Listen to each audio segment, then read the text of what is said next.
there's lots and lots and lots of beings. I mean, look in the night sky. Look at all the stars in the night sky. All those are beings. All of them are beings, and all of them, not all of them, but many of them have planets. Imagine all the life there is on those planets, right? There's many beings, and they're all there, and they all have their own perspective. They all have their own agenda. They all have their own history, right? Some super connected, some not.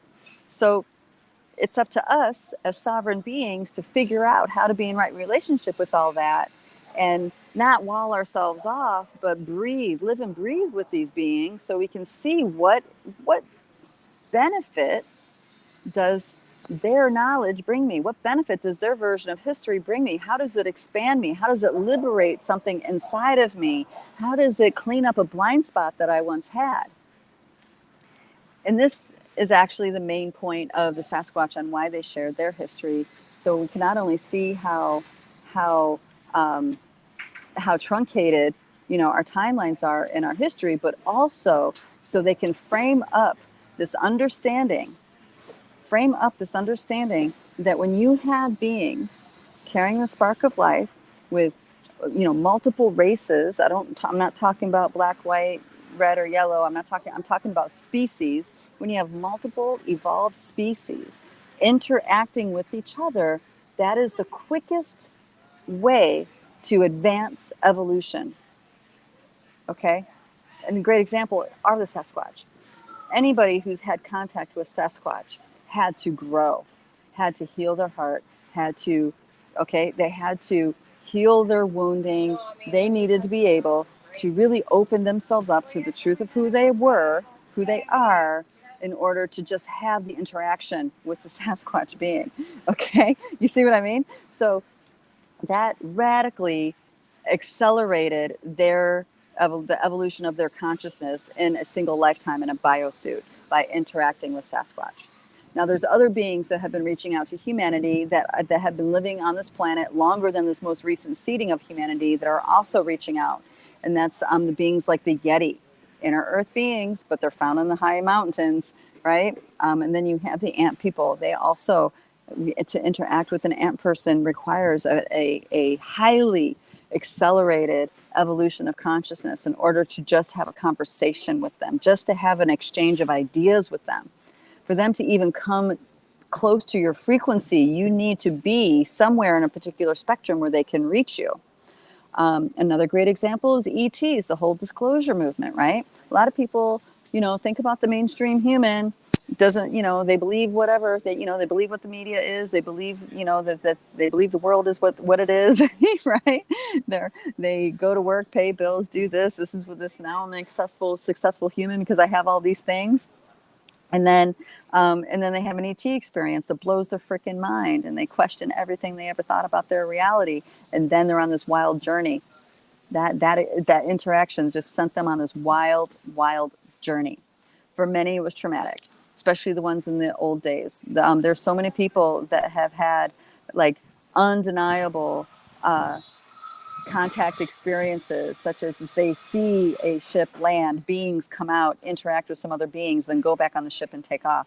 That's happened so many times that the people who witness that, because it's such an outlandish tale, they get made fun of, they get shamed, and you know what I mean? But they know what they know. They refuse to make themselves wrong because they know what they saw. They stick to their guns, and somehow that led them on a path that helped them evolve in their evolution.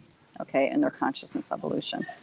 Now it's undeniable. Everybody's coming out talking about ETs and UFOs. We have our government who's officially acknowledged that we have a technology mining department within our Pentagon that is mining technology of ETs, right? That's publicly acknowledged.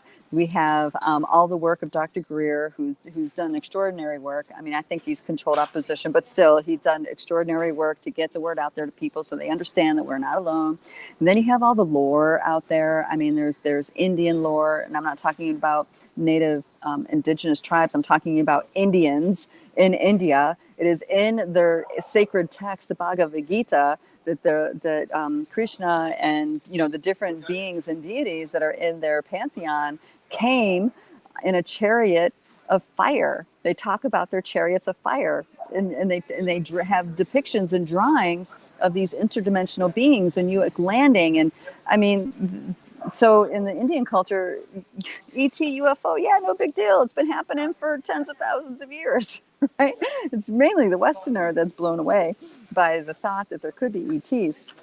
But circling back around to the point is when you are interacting with those levels of consciousness, you start radically accelerating your personal growth, your capacity. You're expanding your consciousness. You're expanding your aware of what you can be aware of. You see what I mean? Huge, huge, huge. I remember way back when I started working with the Palladians. I didn't tell anybody because I thought everybody was going to think I was crazy. But they worked with me a lot, and they would bring friends after they worked with me. Then Syrians started showing up, and then Andromedans started showing up, and then it just kind of kept evolving, and until next thing you know, well, here I am, and I have a whole entourage of interdimensional ET beings that I talk to and work with, and sometimes align with, depending on what the purpose is. So, and it's all about us becoming multidimensional humans so we can rejoin the galactic community, okay?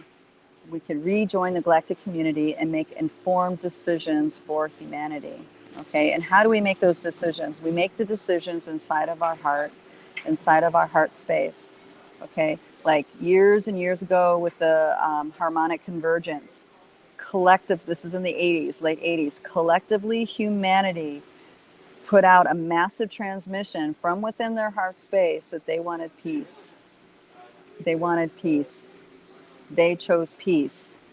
And that echo went through the dimensions, through the realms. And now we have beings, very high level interdimensional beings coming to this planet from stars, but also from below, from inner Earth, to help us to add nesting dolls. Actually, let me say it a different way, to add nesting dolls into our perception of reality. So now timelines of peace are now possible.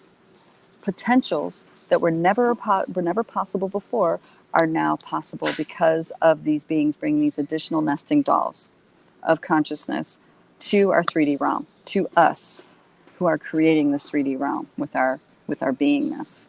Okay? Does this make sense how I'm saying that? And that is the big agenda of the Sasquatch. It's not necessarily to take us into inner Earth. It's to awaken humanity to our bigger potential so this can become a paradise in which beings can incarnate in and not get lost. And instead of getting lost, they can come, incarnate, and radically advance their consciousness by their interactions with other highly conscious beings that are in different biosuits, that are different species. Think about, the different movies like Star Wars and stuff like that, and the bars in Tatooine or the bars wherever where they showed there's a whole bunch of species. Now they dumbed it down and turned it into like this violent criminal kind of thing, but that's not really what the result is. The result is people becoming highly evolved in their understanding and their awareness of who they are as beings in a biosuit, but then also who they are as infinite beings in a biosuit.